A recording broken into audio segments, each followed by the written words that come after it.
Alrighty, welcome everyone. I'm Teeaboo, and I am here for Odd Taxi Episode 3. In Episode 1 of Odd Taxi, we were introduced to a character who was desperate for attention and validation by posting lies effectively on social media and hoping desperately to go viral. In Episode 2, we met a number of characters who are kind of already in the limelight of society. We met a couple of idol girls who are making their big debut and trying to make it, and we met a couple of comedians who have been on the air for years, apparently, considering that Otokawa has listened to them for a long time.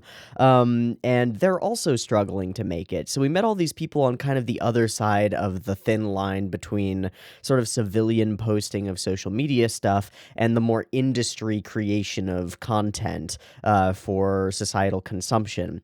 But then in this second episode, we dug deep a little bit and focused on this sort of pervasive lack of self-esteem among individuals in this city, and we could extrapolate in this society at large. And we haven't really said anything in particular about it or made any judgment calls about such things, but it feels like we're making this argument about how people relate to other people in a technologically advanced society, as well as how people just relate to each other in general, and the way that influences other people and how they relate to each other. What with the idol obsessed guy who spends all his money on lottery tickets, hoping desperately that he'll make it big or something and be able to pay more money to the idol group that he supports because he gets some validation out of being one of their early supporters. And I guess there's nothing wrong with loving an artist or being really into a set of content creators. I mean, that shit is literally how I make my living, right? Is people who care about what I do and they give me money so that I can keep doing it. So it would be really hypocritical of me to dismiss that kind of behavior. But I think there is a point where it maybe goes a little bit too far. And I think we're peeling back a couple of examples of people going a little bit too far, seeking a particular kind of either validation or vicarious fulfillment through watching people that they want to succeed. At the same time as we're making these weird strides towards some form of social commentary that I'm not sure exactly where it's going or necessarily if it's going anywhere or if it's just the backdrop of our show and the way that people exist in this show, we've also been focusing on a couple of different people and their individual relationships.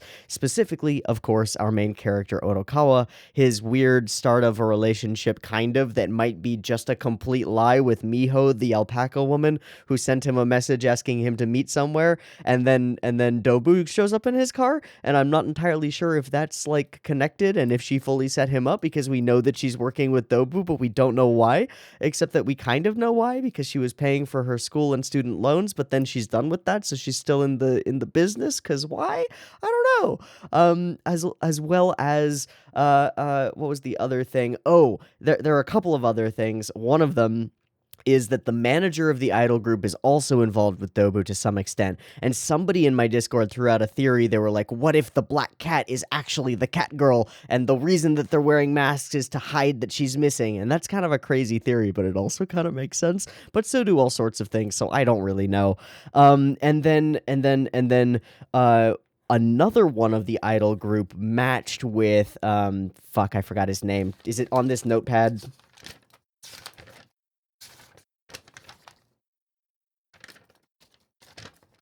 It's not on this notepad. Is it on this notepad? I have too many of these now. Nope, that's all D&D initiative sheets. Fuck, I don't have it. What's his name? Kakihana.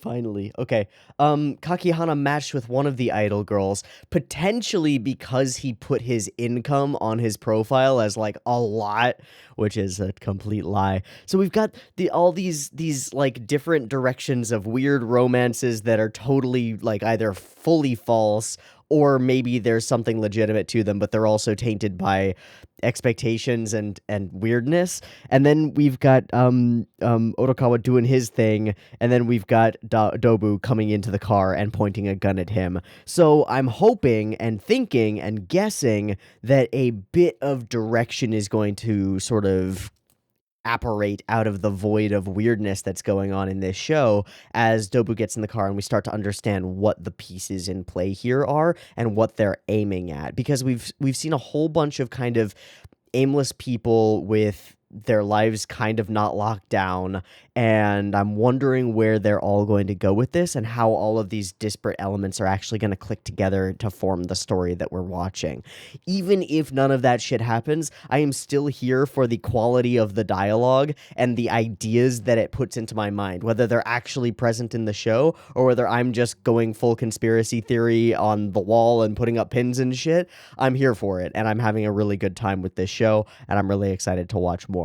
So I guess let's just watch more. Let's watch episode 3 of Odd Taxi, and we can do more talking once we get to the end of this episode and figure out what we figure out, see what we see, talk about what we want to talk about, and find out something from this conversation with Dobu, however it goes. Because this is the first time that character has had even an opportunity to really speak to us.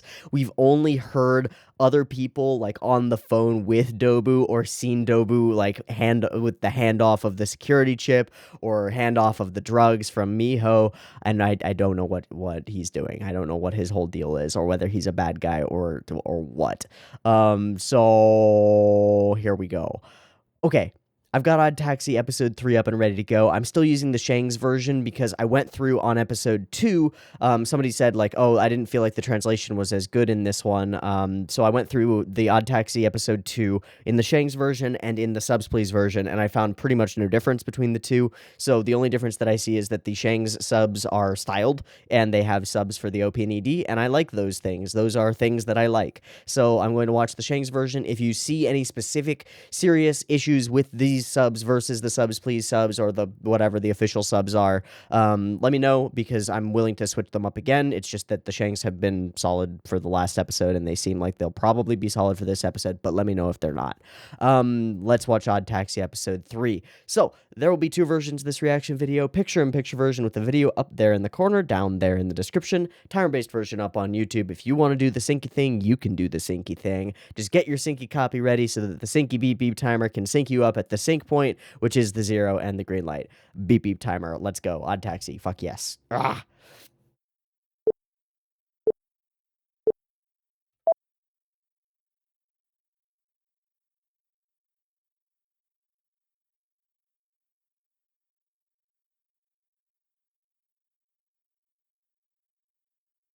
Hello, Kit Kat. Goodbye, Kit Kat.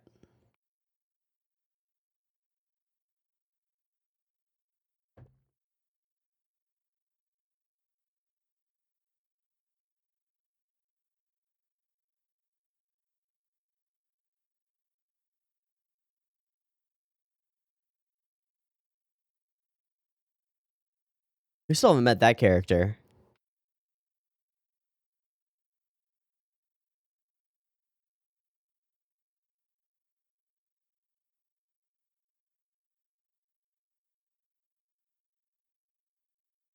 This OP is so fucking good, man.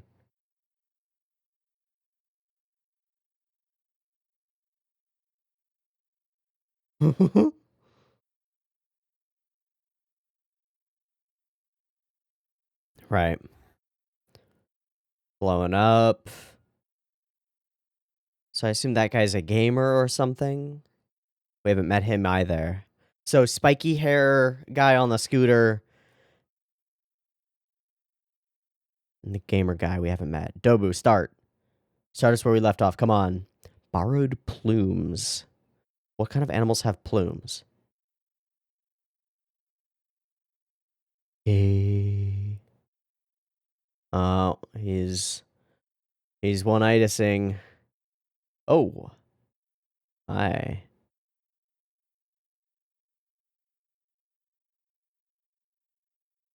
I was wondering why you were in the sauna. Whoa. Eh?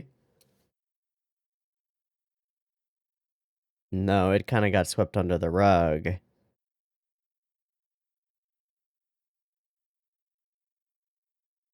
No. Oh.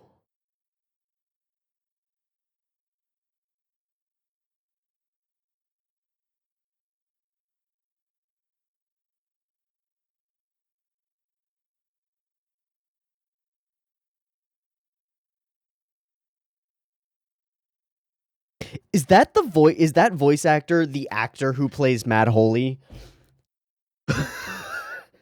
John. It fucking sounds like him. Oh. Oh, he was on the phone. Oh, but we overheard all of that. Oh, that's so interesting. Hi.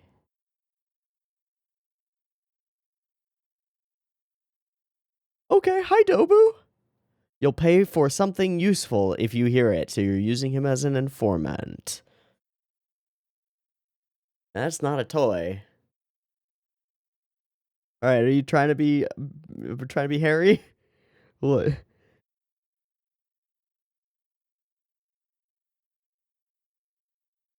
Uh-huh.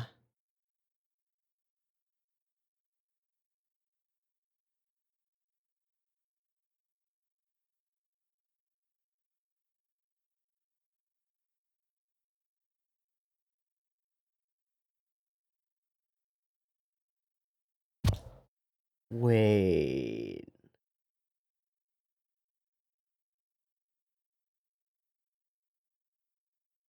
Okay. The big Daimon. That's the bigger of the two brothers.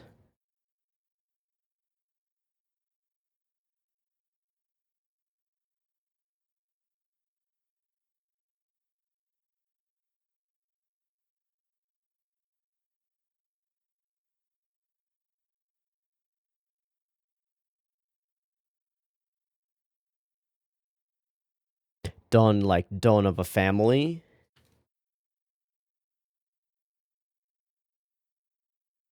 Cool fade.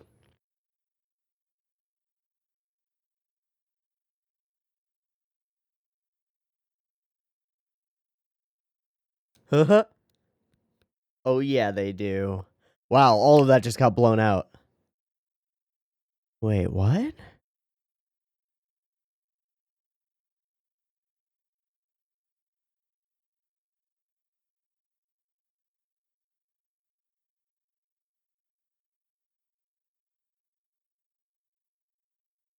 Anyone. Yeah, who? Everyone.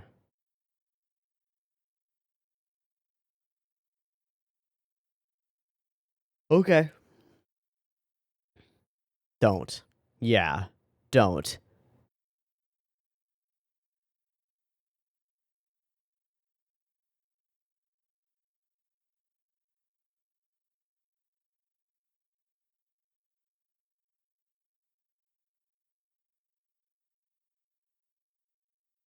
Is he just talking to keep him in the car?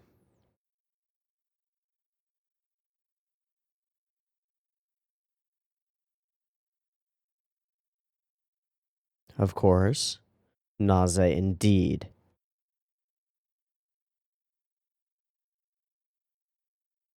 But Big Diamond knows that you're not involved. Mm.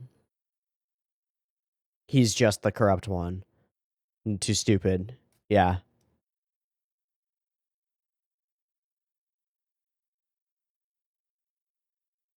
I honestly believe him. Now that's more suspect.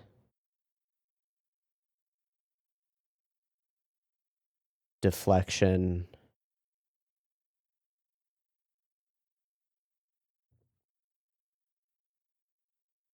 He is. He has been.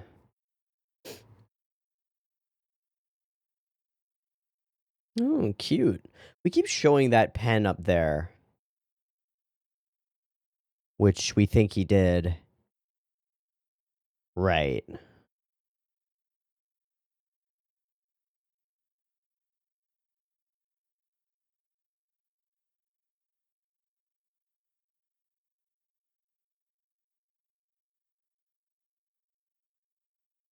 The big guy. He's alleged. Only one guy. Yano. Ah. That's that guy.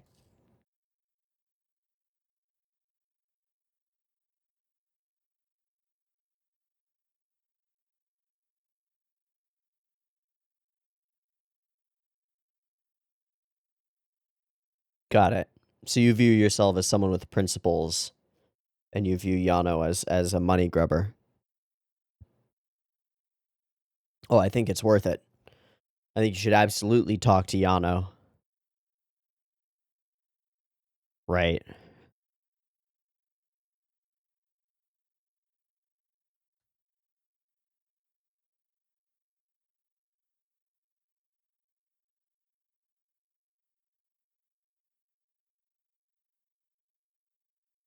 Is he where the rumors of him like fighting and killing a bunch of people came from?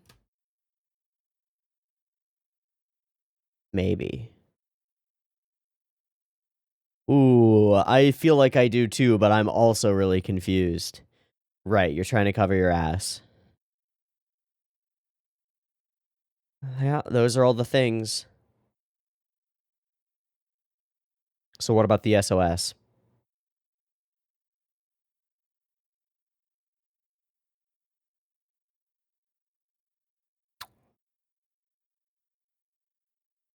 Oh, oh, oh, oh. But will you? You won't. Holy shit, Otokawa, where the fuck are you from, and what the fuck is your deal? Ah! But is it Daimons? I will not. Yep. The car will stop, buddy. There's a man with a gun in the back. Get him. But is it the Daimons pulling him over? That's the huge question here. It fucking is. Shit. But is that little?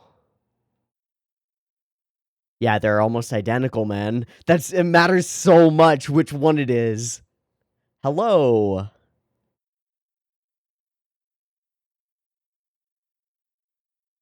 I don't know which one that is.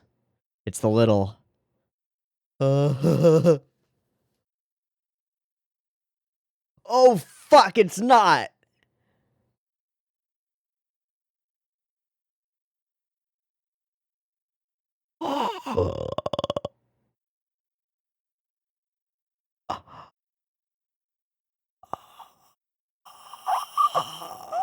That's so terrifying. Okay, glasses. Got it.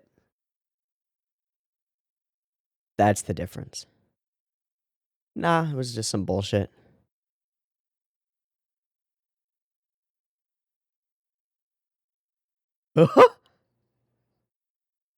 Fuck. We are in it now. What is this? What is this? They hate taxi drivers because of some accident in their past? What? Was that the same accident that dealt with somebody to Otokawa? What? Maybe.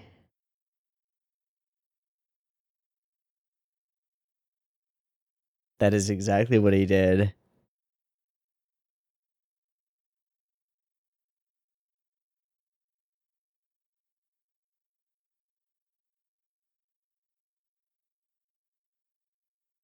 Terrifying. Terrifying.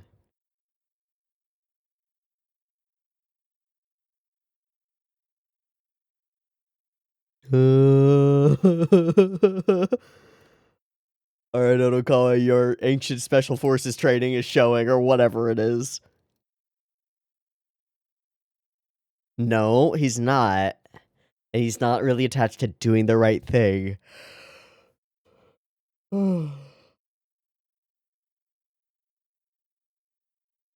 That is his name. But you don't like him. Yeah. Miho.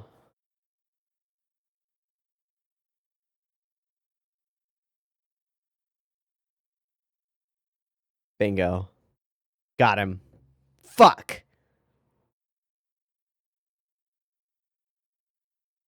She's in business with me. Oh, she actually did ask him to meet somewhere. Oh. She didn't fully set him up for this. Indeed.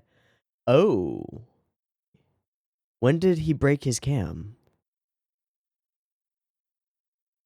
What are you hiding there? What? Or you're picking up? Oh, the gun. Okay. Interesting. Hey, buddy. So there's now a gun hidden in the park, hidden in Central Park where the homeless people can find it. Good. She's still fucking waiting there, man. So let's go. Let's roll.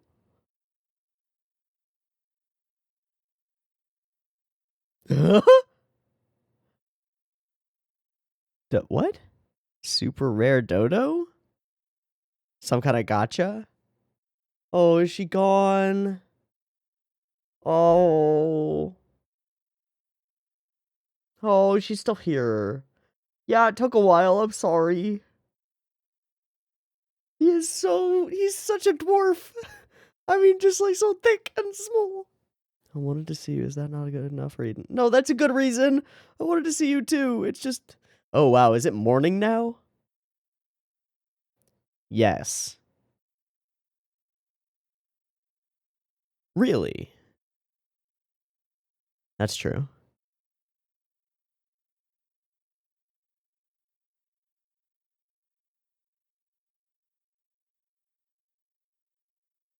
Yeah, I disagree. They do. It's a core of our society.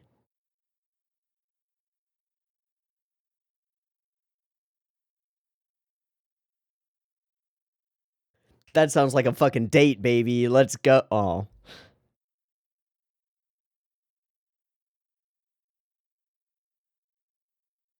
Stay away from me. I'm dangerous. This is true. This is also true. But he wouldn't actually threaten me because he's in fucking business. Is she gonna pull a gun out of her purse? Show me. Okay.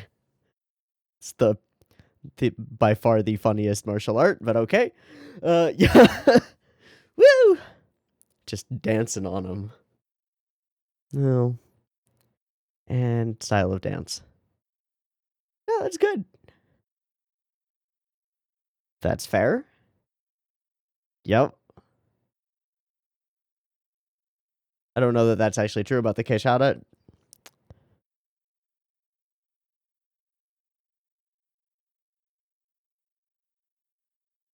That's not true. Ho. Ho.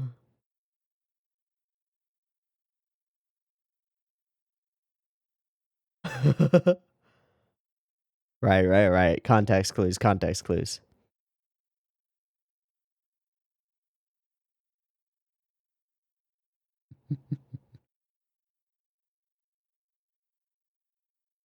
What the fuck?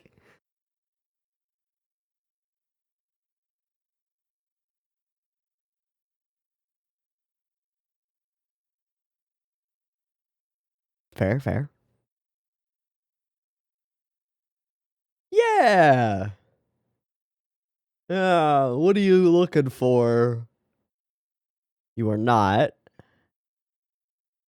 But I want to know where it's going. Oh, kiddo.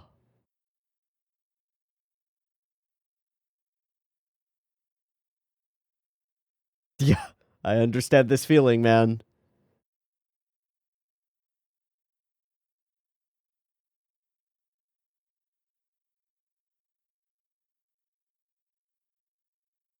Makeshift. Thank you. That is what Kakihana warned him she might be in for, but I doubt it. Hey! So this is the show that he got on.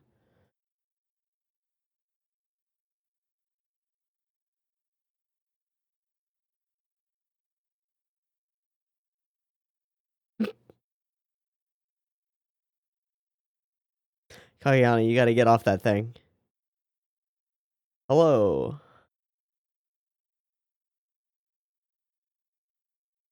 Is that a hyena?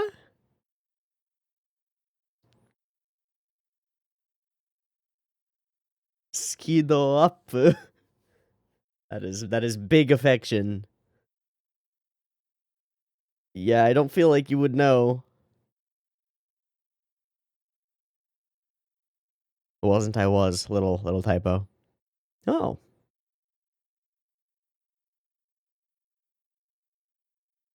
That is true.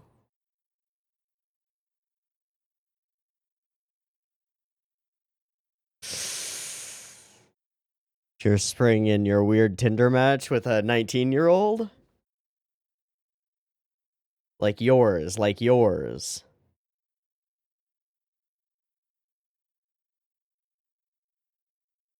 That doesn't make any fucking sense.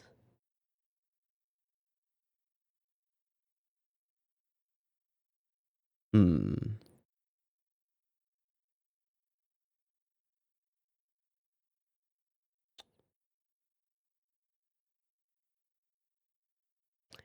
Goddamn origami skills, though. Yeah, please stop lecturing me on love, Kakihana. No. 18. Yeah, literally a child. Yeah, literally a child.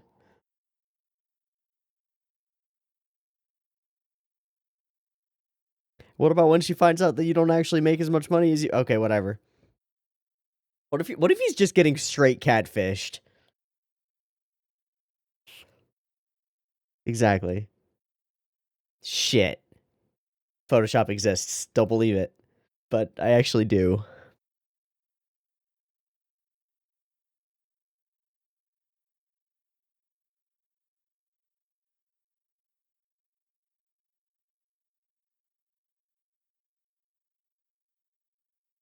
Dude, I'm looking out for you as a friend.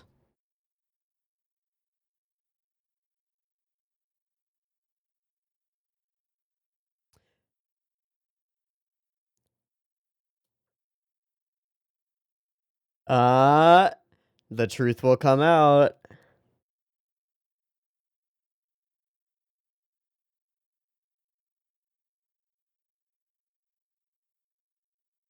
Bye, buddy. Sorry. Sorry, friend. Yeah, money made. 20 million. Uh-huh.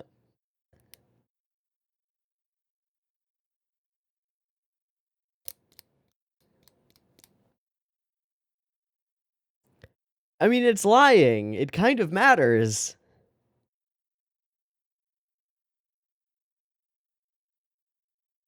Uh-oh. Something bad is gonna happen to cocky fucking Hana. Oh no. Please meet with me right now. Woohoo!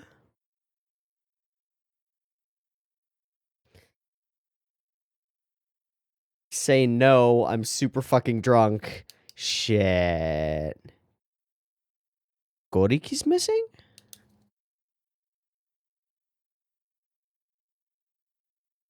Oh, that's ominous. Oh, Kakihana. Oh, Kakihana. Oh, no. Hi.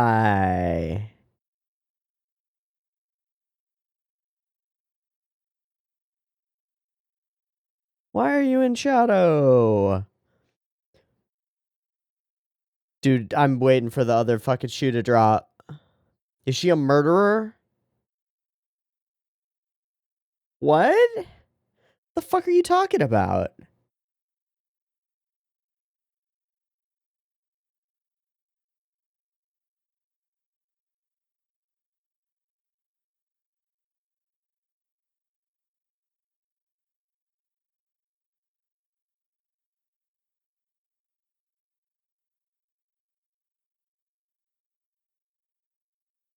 Who's watching this?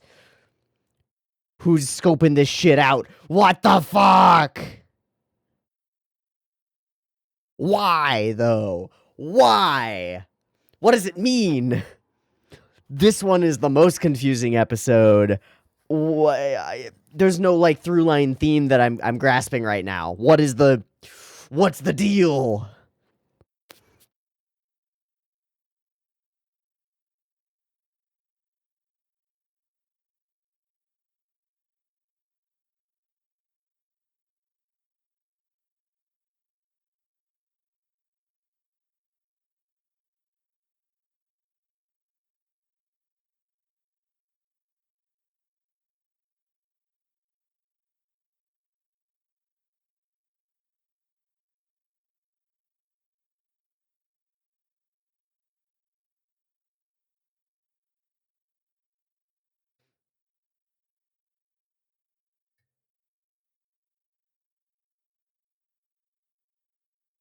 Okay.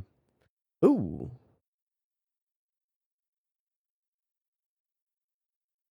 Uh,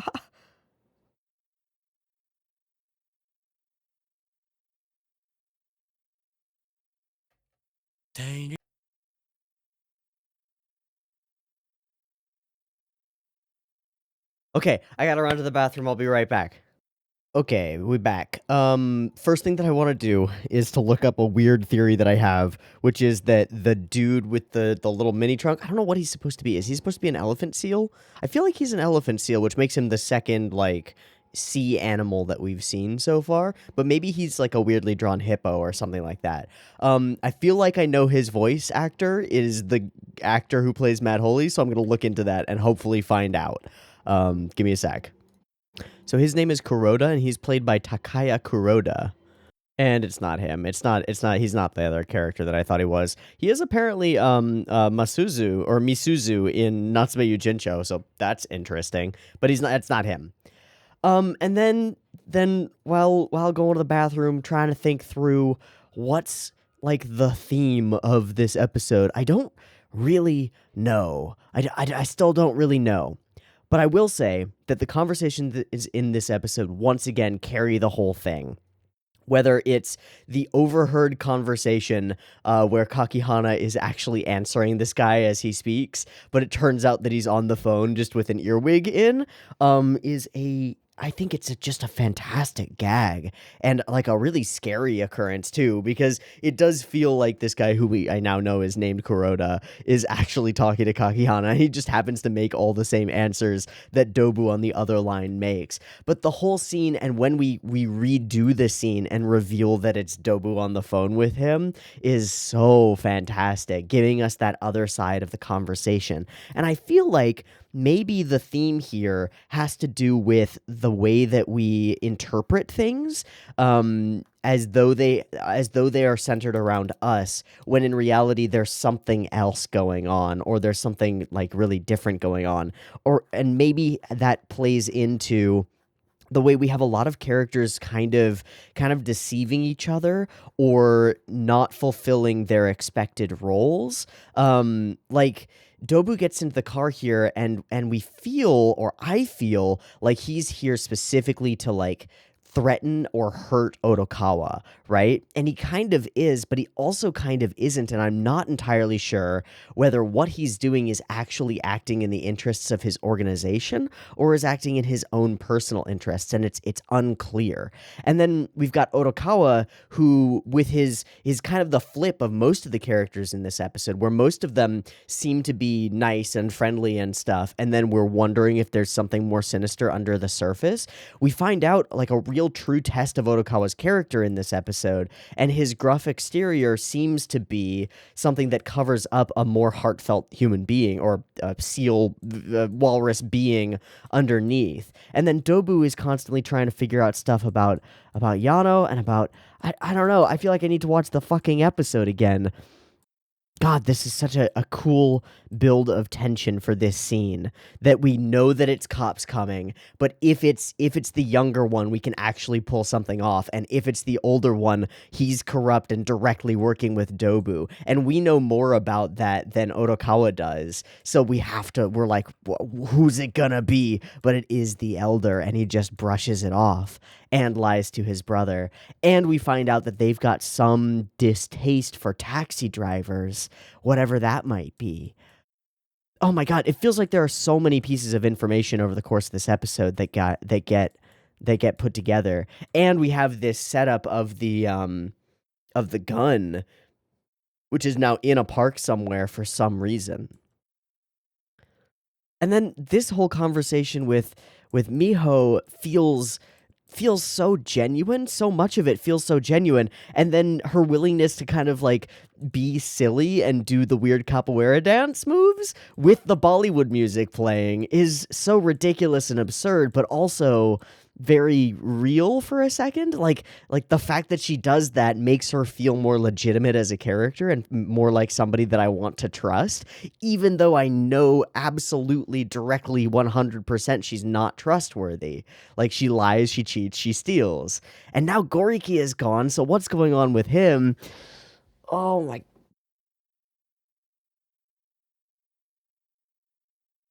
So now Kakihana is in seemingly deep water as a couple of crime-related thugs. We know that that manager of the idol group has been on the phone with Dobu, right? So he's definitely involved to some extent.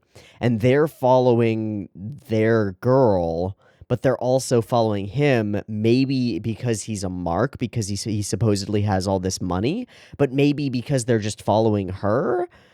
I don't know. I don't know fucking anything. And then there's this whole conversation about specs and the marriage marketplace and how we like evaluate ourselves individually based on all these things that we think about ourselves, but then we evaluate everybody else based on their appearance, not only their appearance, but their like social appearance and how they seem to be. There's this duality there, and this sort of almost a double standard based between like how we evaluate ourselves and how we evaluate other people. And then this feeling like there's just the term marriage marketplace, right, is so silly, and it's kind of antithetical to the idea of like real romantic relationships. Why is a 28-year-old nurse interested in me? But also, why not, right? Maybe she finds elements of your gruff exterior and your way of being cute. Or maybe she's fucking catfishing you for some kind of nefarious purpose. I don't know. I want to know. So I'm intrigued by the crime element and by Dobu being in the car and by the conversation that they have and by Otokawa's past and by Otokawa's present and how he acts like nonplussed and unconcerned when there's literally a gun in his face. And we see that he pushes Dobu to the limit, and Dobu considers pulling that fucking trigger, right? Genuinely considers it. Like, Otokawa, this could go differently, and Otokawa could just be dead because he puts on the brave face, because he really doesn't seem to care about himself until he threatens Shirakawa, and then he seems to care just a little bit. I'm gonna watch the whole episode again. Sorry. See you in a bit. I'm gonna watch at least parts of it again. I at least want to see the whole taxi cab conversation again, because that whole conversation was just so quick and so interesting, and there were so many things going on, and it was such an emotional roller coaster up and down. I want to go through it again, so I'm going to do that. That's what I'm gonna do. See you in a minute. Okay. As I'm going through it, first thing that comes up: borrowed plumes and the bodyguard. What does that even mean? What animals have plumes? What is a plume? A plume is a feather, specifically. But we don't have any bird people, right? We fully don't have any bird people. So what does borrowed plumes mean? Like peacocking? Is that what this is referring to? Like pretending to be something that you're not in order to look more attractive? Maybe. Maybe it's something like that.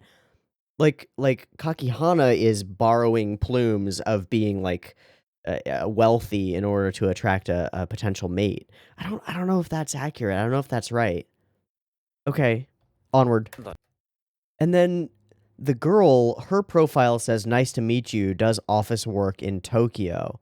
And they've got a 77% match. Well, I wonder what this says. I don't know what this is. The 24 and then this. Would somebody, a native Japanese speaker, let me know what that says? That would be very helpful. It might not be very helpful. I'm just curious. The investigation request was withdrawn, which means that the missing girl contacted them, at least indirectly. Did she do that? Is she? I don't know. Is she in Otokawa's closet? I think she is. We see that in the OP and in the ED, right? Like that sort of gives us the confirmation. But then Otokawa's been just leaving her here, and she probably has access to a phone there. But then it would have been her family that, I don't know. And how is she related to the crime organization? She's the daughter of Don-chan, who we can assume is either the boss or somebody close to the boss, right? And she ran away. Man, it is ballsy. He knows that that Dobu is a like legitimate criminal and has this rep of like fighting people and beating the shit out of them, right? So, more importantly, that toy's bothering. It's so ballsy for him to just be like, "Oh yeah, you're carrying a toy gun into my car, are you?" Oh.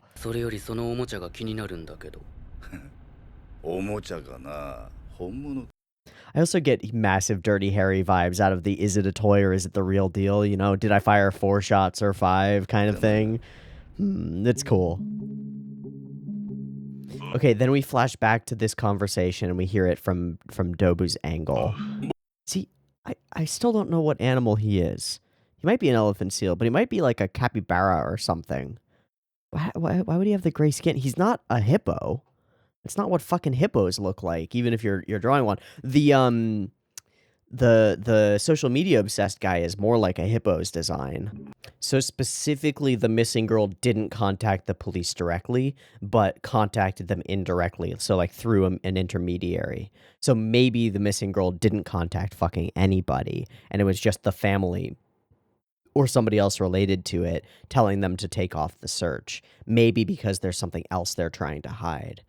Interesting. Okay, that's a wrinkle that I didn't have quite cleared up, but it becomes clear when we watch both conversations that the indirect contact was specifically not direct contact. I also want to mention that the music, the boom, boom, boom, and then what comes in here at this moment adds so much tension. And then the fact that Dobu is fucking sweating bullets, right? As though there's something scaring him about this conversation too, talking to somebody higher up in the food chain. Really interesting. It adds so much to this really simple scene where 2 people are just on the phone. But it feels like a phone conversation in The Godfather where you're terrified for both of the people on the line. Really interesting. Yeah, so Dobu just casually reveals that he and Daimon are in it together by saying that he has the dash cam data that was handed over to Big Daimon. That's kind of interesting that he lets that slip, as though he just doesn't care if Otokawa knows. I suppose he is threatening him to get him to not tell anyone anything, so he doesn't really care. He expects him to not tell anyone anything. Don't tell anyone, and he's prepping for don't tell anyone, including Yano, right? So specifically Yano, he thinks Yano is going to come after him, or that Yano is somehow related to the missing persons case. Interesting.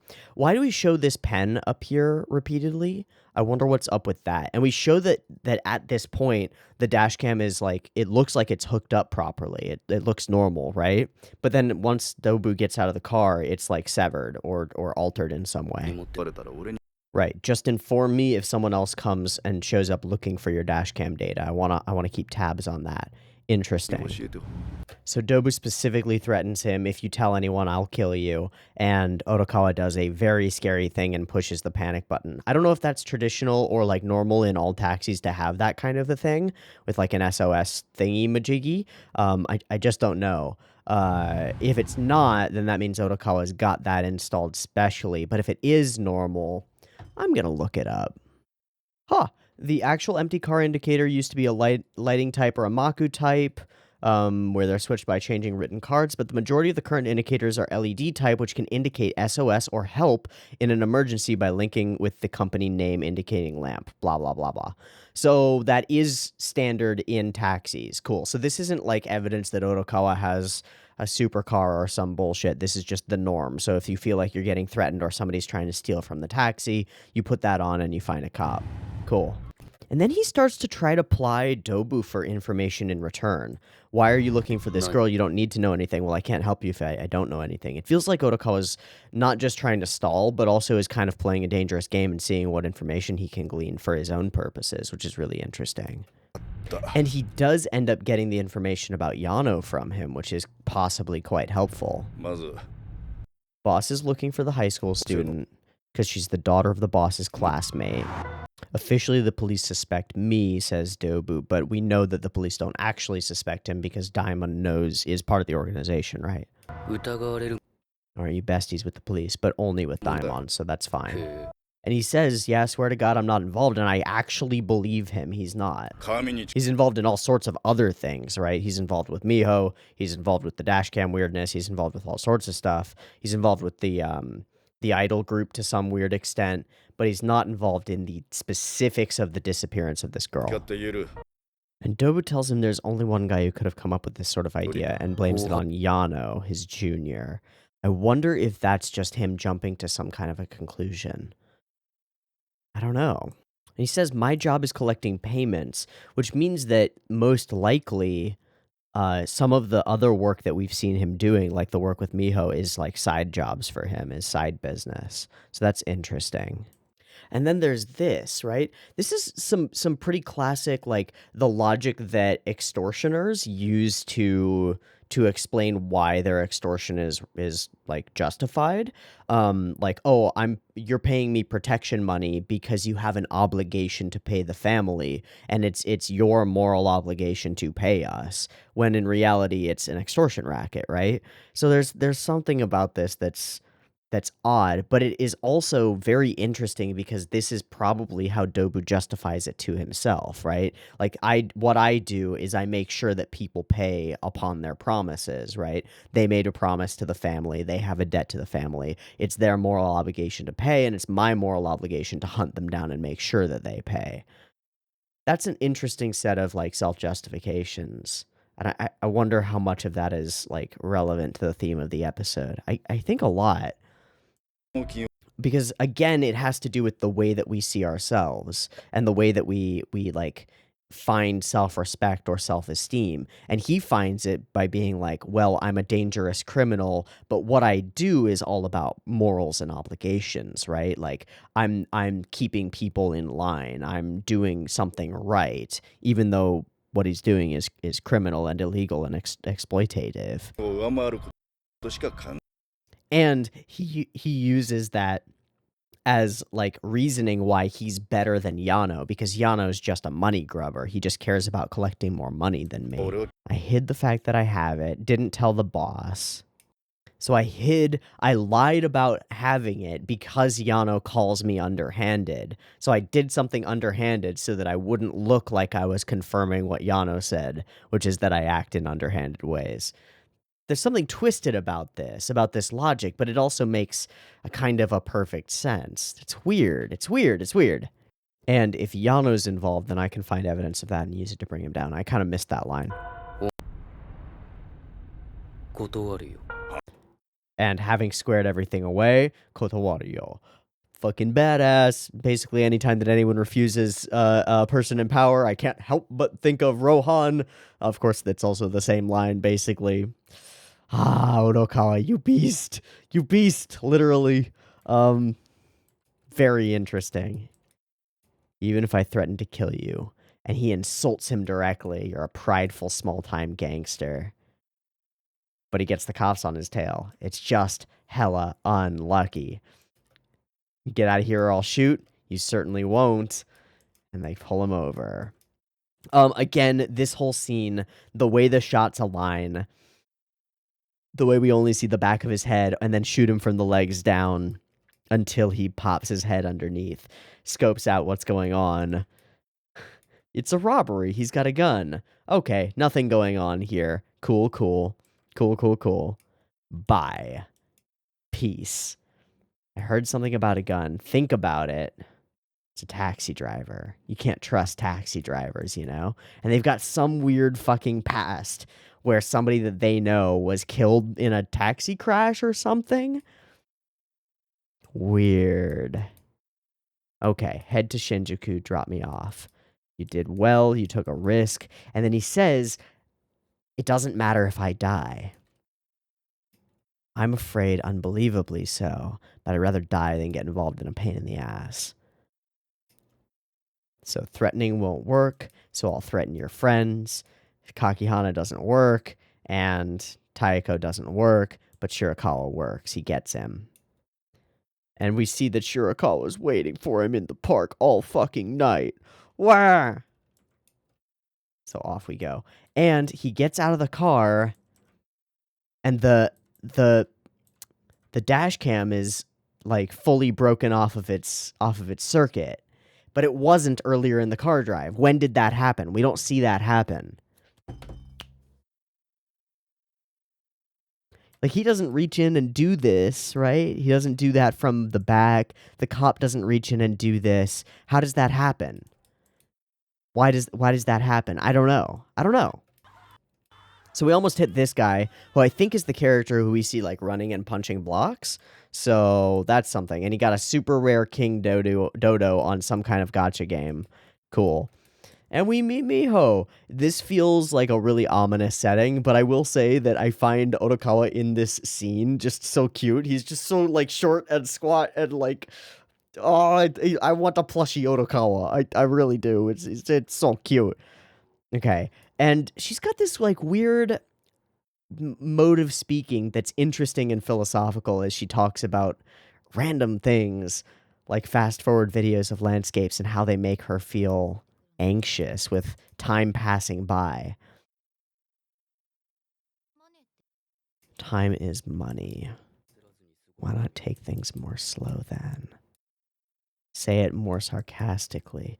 How about drinking a bit of sherry and eating a fudge brownie while strolling along the west coast? I don't understand why that's the joke that he makes, but it sounds like a fucking date to me. I also love how they kind of blink in unison. Blink, blink, right? There's something about this scene that makes us feel like these two characters are actually in sync, and like I ship it. I ship it.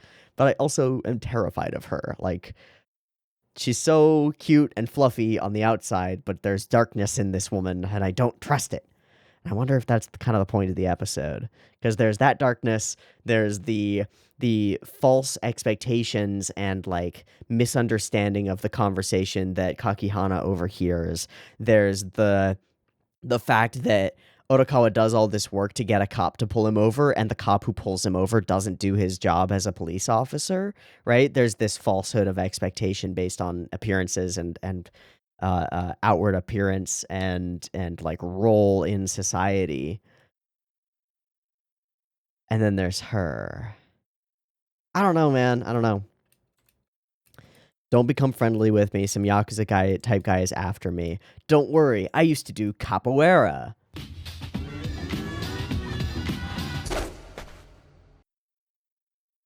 Neat. Effectively, this is like saying I used to do high cardio kickboxing. It's like, oh, okay, cool. I don't know if that's gonna work super well as a self-defense art against somebody with a gun and like boxing. I feel like a boxer is gonna murder a capoeira user every day of the week. Yeah, but that's fine. Yeah, I thought a Bollywood movie was about to start. I thought so too. I'm actually gonna look up the quick kick. Yeah, it's the big spinning chin kick.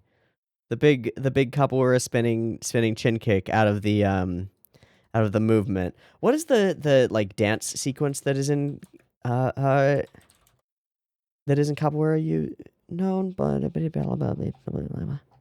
yeah, I don't know. I don't know what the techniques are called. I also don't really care. Not terribly useful.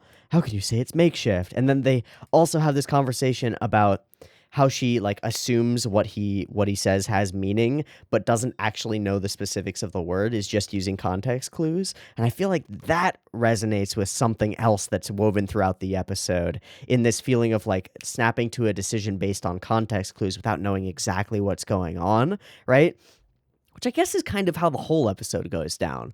When Dobu gets into the car, we snap to the decision based on all the rumors that we've heard of him, that he's like here for a specific purpose. And it turns out that he is, but it's a little bit more nuanced than we expected. We get close to the meaning that is really going on, but not quite. I wonder how much that is intentional.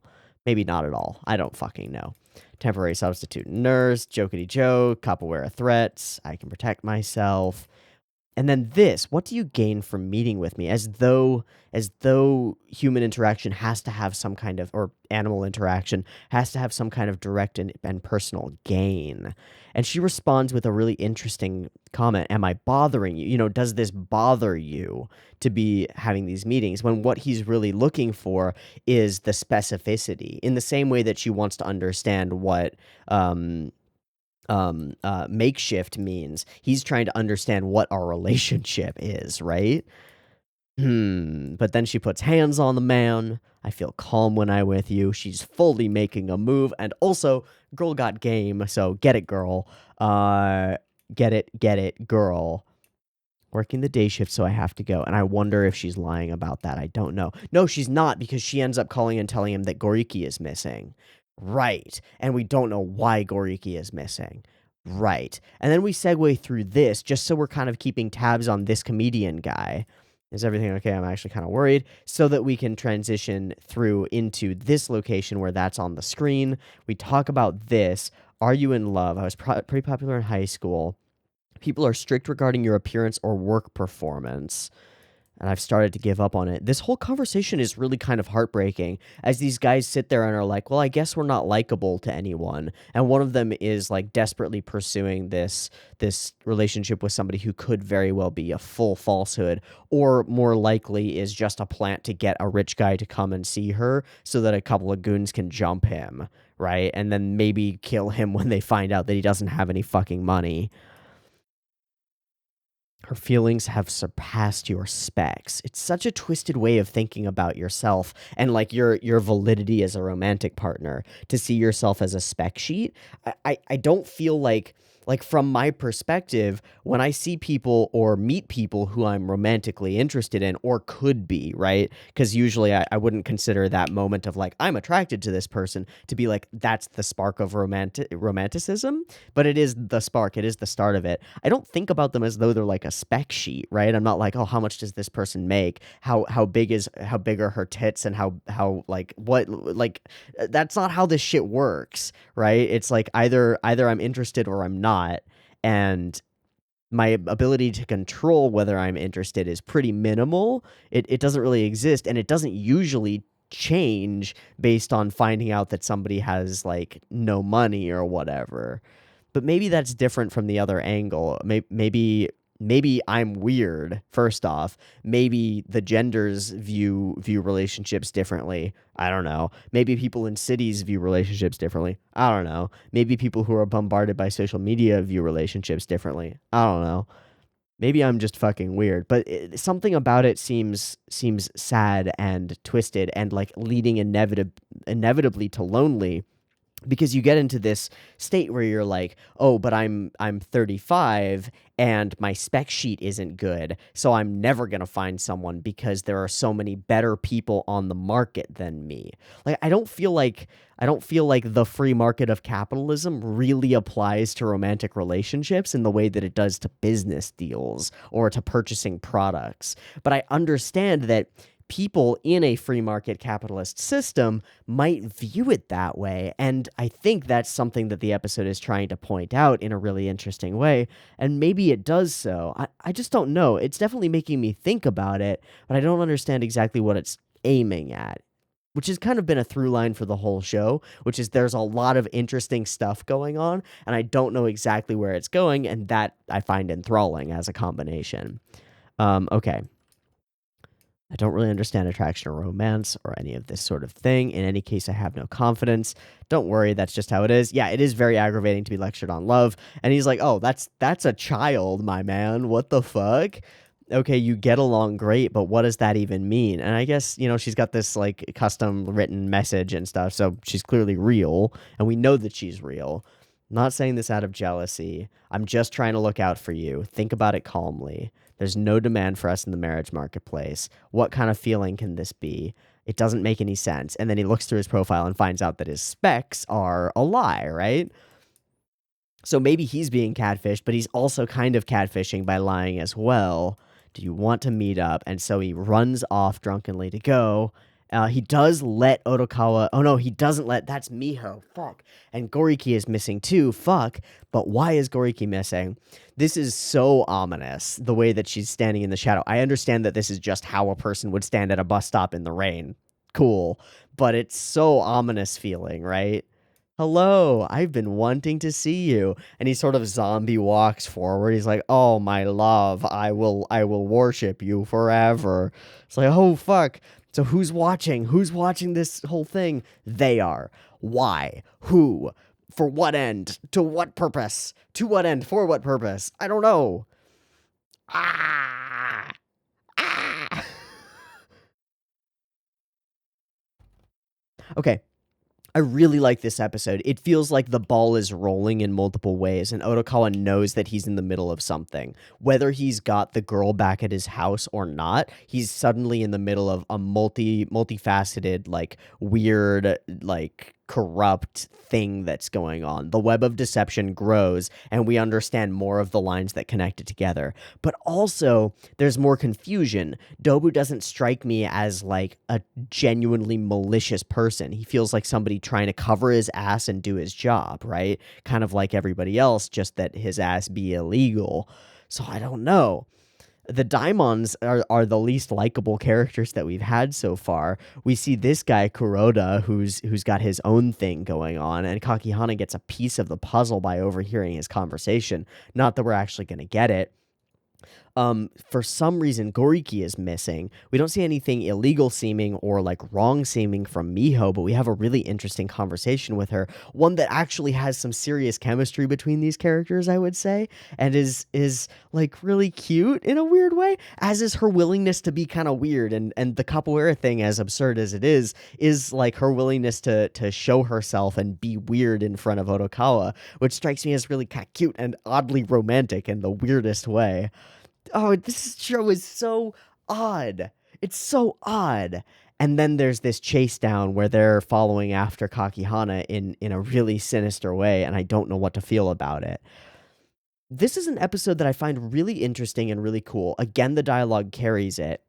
But I don't know, with each of the first two episodes, there was like a thematic through line that I felt was really going on and had to do with the individual's relationship to society. I guess this one's focus is on in a large part on like romantic relationships, maybe, but it also feels kind of a little bit less together than previous episodes. And maybe that's just because there are multiple things going on and we're trying to get a bunch of information on different pathways together. I still fucking love the episode. I still really like the show. I just don't feel that I'm able to put it into one emotional or like thematic through line in the way that the previous episodes do. Not necessarily that that's necessary for the episode to be good. Is that clear? I hope that's clear. Like, I'm not criticizing it for not having that. It's just that I kind of expected that to be there because it was there in the previous ones. And maybe that's the joke, because a lot of if there is a through line in this episode, it has to do with the way that we expect other people to act and how they might completely blow those expectations out of the water by being completely different than we would think they are based on snap judgments. And I'm wondering if that's the point here.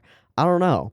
What I do know is that next week we're going to meet a gamer boy, I think, who seemed very happy about getting a super rare dodo or whatever on some kind of game. Interesting. And Otokawa is now directly under threats from bad guys. Also interesting. And what happened to his dash cam anyway? Why did it get ripped off of its wires? I don't know. Interesting. What's going to happen to Kakihana as these thugs follow him? I don't know. Interesting. And then the one other thing. Yeah, where's Goriki? He seemed like an upstanding doctor dude. What's his deal? Where'd he go? Yeah, I hope he's okay. I don't know. We also got to see some seriously ballsy behavior from Otokawa here. Either ballsy or fully does not care about his own life. So hard to put a read on him too. Hard to read pretty much any character in this episode. They're all like you want to side eye basically everyone in it, except I guess Kakihana, who is about as like innocent seeming as anyone in this whole story has been so far, and seems like a bit of a mark, right? Like seems like the kind of guy who's going to get used and abused by people who are willing to go and do that to people. So I'm a little bit scared for him. I'm more than a little bit scared for Kakihana because he's a likable guy who I think we hope manages to make it and be happy. Because he's sort of a normie. He's sort of just a guy trying to get his life together, sort of, or at least get a girl. Oh, what a weird episode. I like this show a lot. It makes me think, and sometimes maybe it makes me think because I expect more from it, but I feel like all of the things that I'm expecting from it, the things that I want it to be, it's actually operating on all of those things and on a deeper level that I don't comprehend. And that's just a really fascinating feeling where it feels like the writer of the show is like 3 steps ahead of me and I'm trying to predict 1 step ahead. But something much more is going on behind the scenes and under the surface. So fantastic show. We'll watch another episode next week. I'm looking forward to it. I hope you are too. I hope to catch you there. If you want next week's episode a little bit early, it'll be up on the Patreon the day that this one goes live on YouTube, so check that out if you want to. Otherwise, I'll see you next week for the next episode of Odd Taxi. Peace.